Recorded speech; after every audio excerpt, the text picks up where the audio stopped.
Hello students, আজকে তোমাদের জন্য ক্লাস 6-এর প্রশ্নবিচিত্র 2025-এর পরিবেশ বিজ্ঞানের মডেল কোশ্চেন পেপার 4 আলোচনা করছি।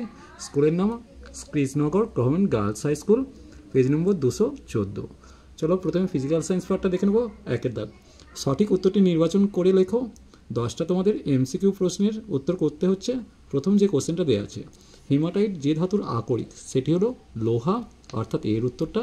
2 কোশ্চেন, পাললিক শিলা এই চারটার মধ্যে কোনটা পাললিক শিলা? উত্তর হবে সেটা বেলে পাথর। এরপর দেখো 3 কোশ্চেন, কোনটি জীবাশ্ম জ্বালানি নয়? অবশ্যই উত্তর হবে খড়। এরপর দেখো, তামা ও টিন মিশিয়ে তৈরি হয়, তামা ও টিন মিশিয়ে তৈরি হচ্ছে কোনটা? উত্তর হবে ব্রোঞ্জ, অর্থাৎ এর উত্তরটা সঠিক। এরপর দেখো এসআইতে বলের একক নিউটন। এবার 6 কোশ্চেন, প্রদত্ত কোন খাদ্য শৃঙ্খলটি ঠিক? দেখো ঘাস থেকে গঙ্গা ফড়িং, ব্যাং, সাপ, বেজি, তার মানে এটাই ঠিক দেওয়া আছে। বাকিগুলো একটু দেখে নাও। দেখো এরপর দেখে নেব, দৈর্ঘ্য পরিমাপের ক্ষুদ্রতম এককটি হলো, উত্তর হবে মিলিমিটার। এরপর বস্তুর উপরিতলের পরিমাপ যে রাশি দিয়ে প্রকাশিত হয় তা হলো ক্ষেত্রফল। গভীরতা বৃদ্ধি পেলে তরলের কী হবে? গভীরতা যত বৃদ্ধি পাবে তরলের চাপ তত বৃদ্ধি পাবে, অর্থাৎ এর উত্তরটা। চাপ সমান বল বাই ক্ষেত্রটি সূত্রটি থেকে ফেরেকের ক্ষেত্রে চাপ বাড়ানোর কোন নীতিটি কাজে লাগানো হয়েছে? অবশ্যই ক্ষেত্রফল কি হয়েছে? কমানো হয়েছে, তাহলে সি এর উত্তরটা সঠিক হবে। এরপর দেখে নেব 2 দাগের কোশ্চেনগুলো। প্রথম যে কোশ্চেনটা দেওয়া আছে, দেখো কি কি মিলিয়ে ইস্পাত তৈরি হয়? সেখানে উত্তর হবে তোমার লোহার সঙ্গে সামান্য কার্বন মিশিয়ে, তাহলে লোহা ও কার্বন উত্তর লিখে দিলাম। এলপিজির পুরো নাম, এলপিজির পুরো নাম হচ্ছে লিকুইফাইড পেট্রোলিয়াম গ্যাস লিখবে। এখানে মটা বসানো হয় না, পেট্রোলিয়াম গ্যাস। এরপর শূন্যস্থান পূরণ করতে বলেছে, ইলেকট্রিক ইস্ত্রি চালু করা হলে তড়িৎ শক্তি তাপ শক্তিতে পরিণত হয়, তাহলে এই জায়গাটা তড়িৎ শক্তি লিখে দিলাম। এরপর দেখো ডিজিটাল স্টপওয়াচে কতটা সূক্ষ্ম সময় নির্ধারণ করা? উত্তর হবে 0.01, অর্থাৎ 0.01 সেকেন্ড। এরপর উদ্ভিদের বৃদ্ধি মাপক যন্ত্রটি হলো অক্সানোমিটার বা আর্ক অক্সানোমিটার, তাহলে আমি এখানে আর্ক অক্সানোমিটার কথাটা লিখে দিলাম। তোমরা যে কোনো একটা উত্তর লিখবে, আর্ক অক্সানোমিটার। এরপর দেখো 1 কিলোপাস্কাল সমান 1000 পাস্কাল। বাতাসের গতিবেগ বাড়লে চাপ বাড়ে না কমে? বাতাসের গতিবেগ বাড়লে চাপ কমবে। এরপর দেখো 3 দাগে বলছে জীবাশ্ম জ্বালানি বলতে কি বোঝা যায়? মানে জীবাশ্ম জ্বালানি মানে ফসিল ফুয়েলের কথা বলছে।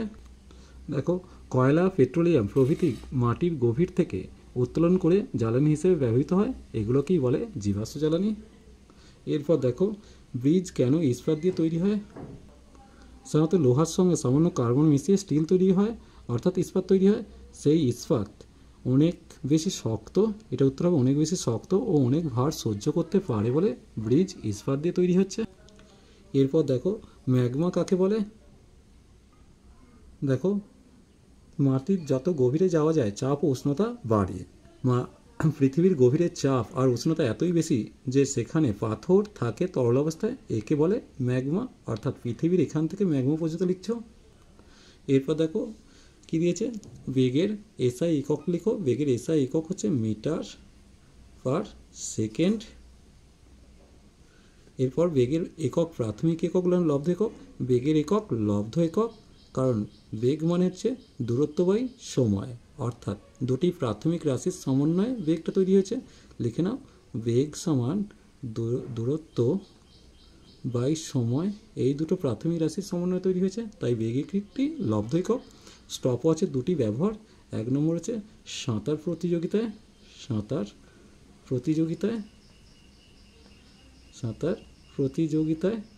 আর 2 নম্বর লেখো দৌড় প্রতিযোগিতায় সূক্ষ্ম সময় পরিমাপের জন্য ব্যবহার করা হয়। এরপর দেখো খাদ্য পিরামিড কি? খাদ্য পিরামিডের প্রতিটি স্তরকে কী বলে? একটা শৃঙ্খলের উদ্ভিদ আর প্রাণীদের নিচ থেকে ওপরে ধাপে ধাপে সাজানোর ফলে পিরামিডের মতো ছবি তৈরি হয়, এই ছবিটাকেই খাদ্য পিরামিড বলে। আর পিরামিডের এক একটা ধাপকে বলে পুষ্টি স্তর বা ট্রফিক লেভেল। এরপর দেখো লিন্ডেম্যানের 10% সূত্র। প্রতিটি ট্রাফিক লেভেলে গৃহীত শক্তির প্রায় 10% ওই পুষ্টি স্তরের জীবদের দেহ গঠনে কাজে লাগে, যা পরবর্তী ট্রাফিক লেভেলের জীবেরা গ্রহণ করতে পারে। এর পরের কোশ্চেন দেখো, ঝড়ে টিনের চাল উড়ে যায় কেন? এটা বার্নৌলির নীতির জন্য ঘটছে। দেখে নাও, প্রথমে লিখবে এটি বার্নৌলির নীতির জন্য ঘটছে। ঝড়ের সময় টিনের চালের উপর বায়ুবেগ বেশি, তাই চাপ কমে যায়, কিন্তু ঘরের ভিতর বায়ুবেগ কম, তাই চাপ বেশি হয়। ফলে ঘরের ভিতর ও বাইরে বায়ুচাপের পার্থক্য সৃষ্টি হয়। ফলে ঘরের ভিতর তৈরি হওয়া ঊর্ধ্বচাপ টিনের চালকে ওপরের দিকে তুলে দেয় এবং ঝড় সেই চালকে উড়িয়ে নিয়ে যায়। এরপর দেখো, তুমি মেঝেতে দাঁড়িয়ে না শুয়ে থাকা অবস্থায় মেঝেতে বেশি চাপ প্রয়োগ করবে? অবশ্যই। এটা হচ্ছে দাঁড়িয়ে থাকা অবস্থায়, ভুল লিখছিলাম, দাঁড়িয়ে থাকা অবস্থায়। কারণ আমরা জানি চাপ সমান কী লিখব, বল বাই ক্ষেত্রফল। প্রথমে লিখব চাপ সমান বল বাই ক্ষেত্রফল।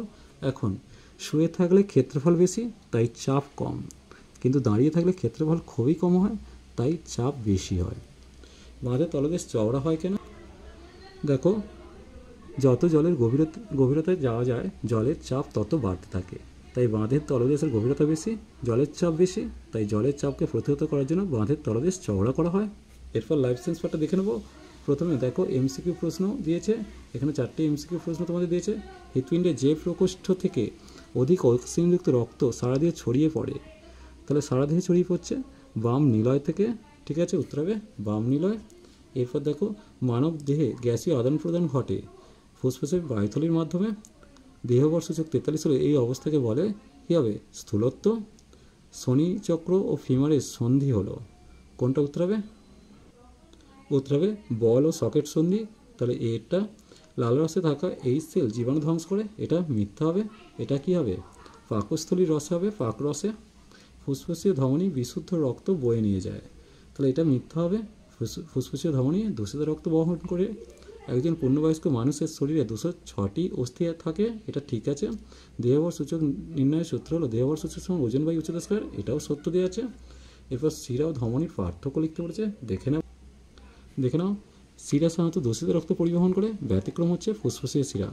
আর ধমনী বিশুদ্ধ রক্ত পরিবহন করে, ব্যতিক্রম হচ্ছে ফুসফুসীয় ধমনী। এই দেখো, শিরা জালক থেকে উৎপত্তি লাভ করে এবং হৃৎপিণ্ডে রক্ত বয়ে নিয়ে আসে, আর এটা হৃৎপিণ্ড থেকে রক্ত সারা দেহে বয়ে নিয়ে যায়। শিরার প্রাচীর পাতলা হয়, গহ্বর বড়, আর প্রাচীর পুরো, গহ্বর সরু হয়। শিরার কোনো কী হয়, কপাটিকা নেই, ধমনীর কপাটিকা আছে। দেখো, মানব হৃৎপিণ্ডের সরল চিহ্নিত চিত্র অঙ্কন করো, এটা তোমাদের সহায়িকা থেকে তোমরা পেয়ে যাচ্ছ। এরপর অস্থিসন্ধি কাকে বলে? কলম দিয়ে লেখার সময় বুড়ো আঙুলের কোন অস্থিসন্ধি কাজ করে? দেখো, দুটি হাড়ের জোরকে অস্থিসন্ধি বলে। হাড় অর্থাৎ অস্থি এবং জোর অর্থাৎ সন্ধি, অর্থাৎ হাড়ের জোরকেই আমরা অস্থিসন্ধি বলে। আর এখানে বুড়ো আঙুলের সাথে স্যাডেল সন্ধি দেখা যায়, উত্তর হবে স্যাডেল সন্ধি। চলো আজ এই পর্যন্তই। নেক্সট ভিডিও নিয়ে খুব তাড়াতাড়ি হাজির হবো। ভিডিওটি ভালো লাগলে লাইক শেয়ার কমেন্ট করো, পারলে চ্যানেলটিকে সাবস্ক্রাইব করে নিও। তোমাদের বলেইছি ছোট্ট চ্যানেল তোমাদের সামনে নতুন এসেছে, চ্যানেলটিকে অবশ্যই সাবস্ক্রাইব করে নিও। চ্যানেলের লিঙ্ক ডেসক্রিপশন বক্সে দেওয়া আছে।